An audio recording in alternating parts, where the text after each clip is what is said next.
मकर संक्रांति, पोंगल, भोगली बिहू, उत्तरायण और पौष वर्ष की भी अग्रिम शुभकामनाएं। 100 साल की सबसे बड़ी महामारी से भारत की लड़ाई अब तीसरे वर्ष में प्रवेश कर चुकी है। परिश्रम हमारा एकमात्र पथ है और विजय एकमात्र विकल्प। हम 130 करोड़ भारत के लोग अपने प्रयास से कोरोना से जीतकर अवश्य निकलेंगे। और आप सबसे जो बातें मैंने सुनी हैं उसमें भी वही विश्वास प्रकट हो रहा है। अभी ओमिक्रॉन के रूप में जो नई चुनौती आई,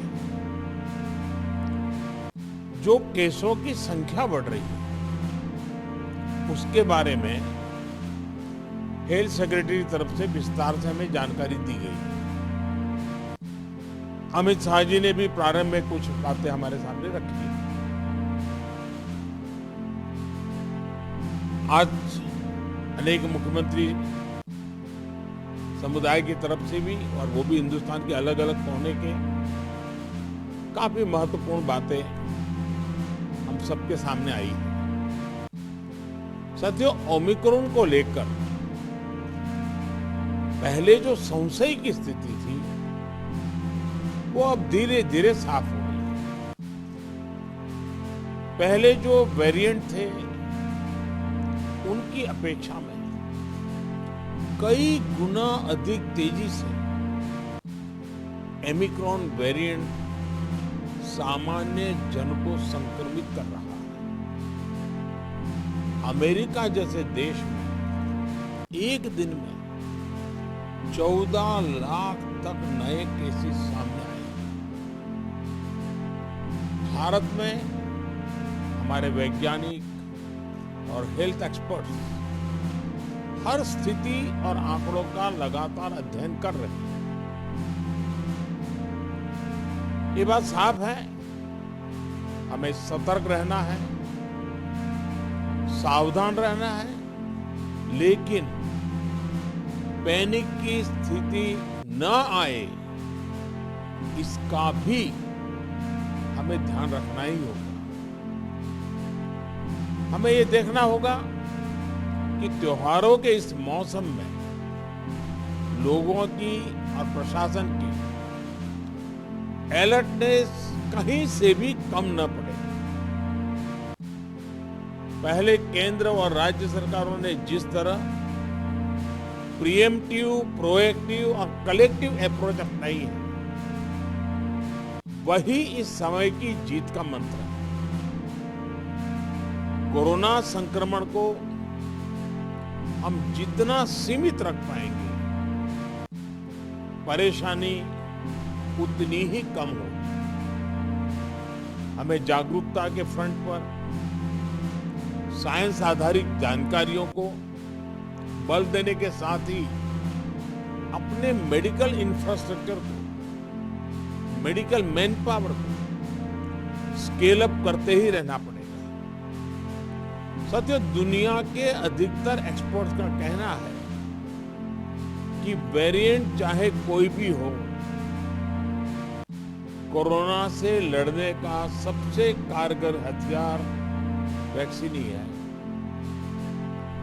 भारत में बनी वैक्सीन तो दुनिया भर में अपनी श्रेष्ठता सिद्ध कर रही है। ये हर भारतीय के लिए गर्व का विषय है कि आज भारत लगभग 92% वयस्क जनसंख्या को पहली डोज दे चुका है। देश में दूसरी डोज की कवरेज में भी 70% के आसपास पहुंच चुके हैं।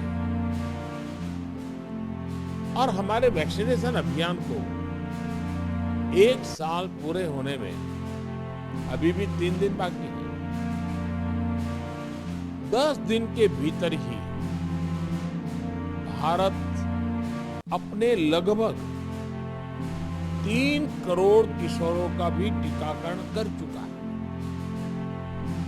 ये भारत के सामर्थ्य को दिखाता है, इस चुनौती से निपटने की हमारी तैयारी को दिखाता है। आज राज्यों के पास पर्याप्त मात्रा में वैक्सीन उपलब्ध है। फ्रंटलाइन वर्कर्स और सीनियर सिटीजन्स को प्रिकॉशन डोज जितनी जल्दी लगेगी उतना ही हमारे हेल्थ केयर सिस्टम का सामर्थ्य बढ़ेगा। 100% टीकाकरण के लिए हर घर दस्तक अभियान को हमें और तेज करना है। मैं आज अपने उन हेल्थ केयर वर्कर्स, हमारी आशा बहनों का भी अभिनंदन करता हूं जो मौसम की कठिन परिस्थितियों के बीच वैक्सीनेशन अभियान को गति देने में जुटे हैं। साथियों, टीकाकरण को लेकर भ्रम फैलाने की किसी भी कोशिश को भी हमें टिकने नहीं देना। कई बार हमें ये सुनने को मिलता है कि टीके के बावजूद संक्रमण हो रहा है तो क्या फायदा। मास्क को लेकर भी ऐसी अफवाहें उड़ती हैं कि इससे लाभ नहीं होता। ऐसी अफवाहों को काउंटर करने की बहुत जरूरत है। साथियों, कोरोना से इस लड़ाई में हमें एक और बात का बहुत ध्यान रखना होगा। अब हमारे पास कोरोना से लड़ाई का 2 साल का अनुभव है। देशव्यापी तैयारी भी है। सामान्य लोगों की आजीविका, आर्थिक गतिविधियों को कम से कम नुकसान हो, अर्थव्यवस्था की गति बनी रहे। कोई भी रणनीति बनाते समय हम इन बातों को जरूर ध्यान में रखें। ये बहुत आवश्यक है और इसलिए लोकल कंटेनमेंट पर ज्यादा फोकस करना बेहतर होगा।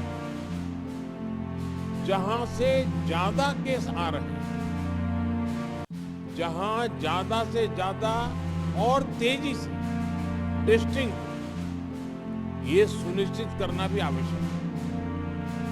इसके अलावा हमें ये भी सुनिश्चित करना होगा कि होम आइसोलेशन में ही ज्यादा से ज्यादा ट्रीटमेंट हो सके। इसके लिए होम आइसोलेशन से जुड़ी गाइडलाइंस को, प्रोटोकॉल को, उसे फॉलो करना और स्थितियों के अनुसार इम्प्रोवाइज करना भी बहुत जरूरी है। होम आइसोलेशन के दौरान ट्रैकिंग और ट्रीटमेंट की व्यवस्था जितनी बेहतर होगी उतना ही अस्पतालों में जाने की आवश्यकता कम होगी। संक्रमण का पता चलने पर लोग सबसे पहले कंट्रोल रूम में संपर्क करते हैं।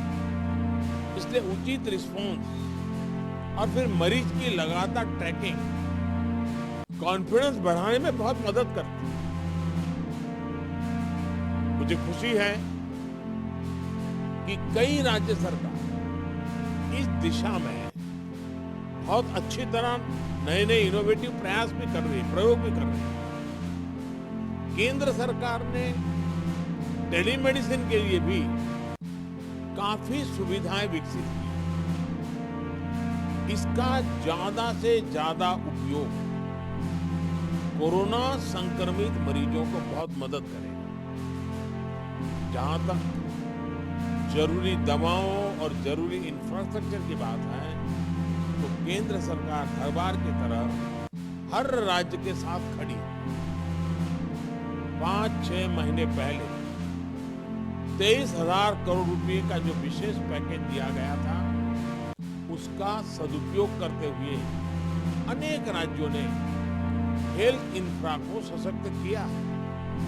इसके तहत देश भर मेडिकल कॉलेज और जिला अस्पतालों में बच्चों के लिए 800 से अधिक विशेष पीडियाट्रिक केयर यूनिट स्वीकृत हुए।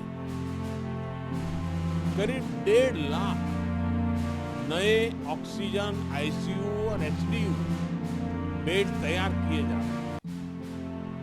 5,000 से अधिक विशेष एम्बुलेंस और 950 से अधिक liquid medical oxygen storage tank की कैपेसिटी जोड़ी है। इमरजेंसी इंफ्रास्ट्रक्चर की कैपेसिटी को बढ़ाने के लिए ऐसे अनेक प्रयास हुए, लेकिन हमें इस इंफ्रास्ट्रक्चर का विस्तार करते रहना है।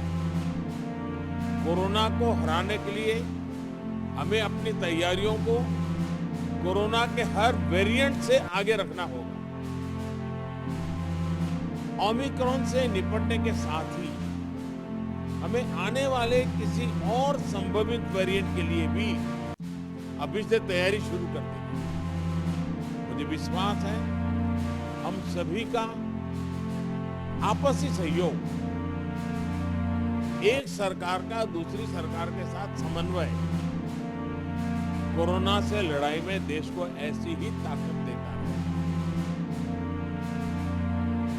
एक बात हम भली भांति जानते हैं, हमारे देश में एक हर घर में ये परंपरा है, जो आयुर्वेदिक चीजें हैं, जो काढ़ा वगैरह पीने की परंपरा है, इस सीजन में उपकारक है।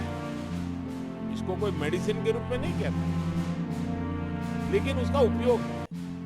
और मैं तो देशवासियों से भी आग्रह करूंगा कि ये जो हमारी परंपरागत घरगथ्थू जो चीजें रहती है, ऐसे समय उसका भी काफी मदद मिलती है, उस पर भी हम ध्यान केंद्रित करें। साथियों, आप सभी ने समय निकाला, हम सबने अपनी चिंताएं साझा की और हम सबने मिलकर के संकट कितना ही बड़ा क्यों ना आए, हमारी तैयारियां, हमारा मुकाबला करने का विश्वास और विजयी होने के संकल्प के साथ हर एक की बातों में से निकल रहा है। और यही सामान्य नागरिक को विश्वास देता है, और सामान्य नागरिकों के सहयोग से हम इस परिस्थिति को भी सफलता से पार करेंगे।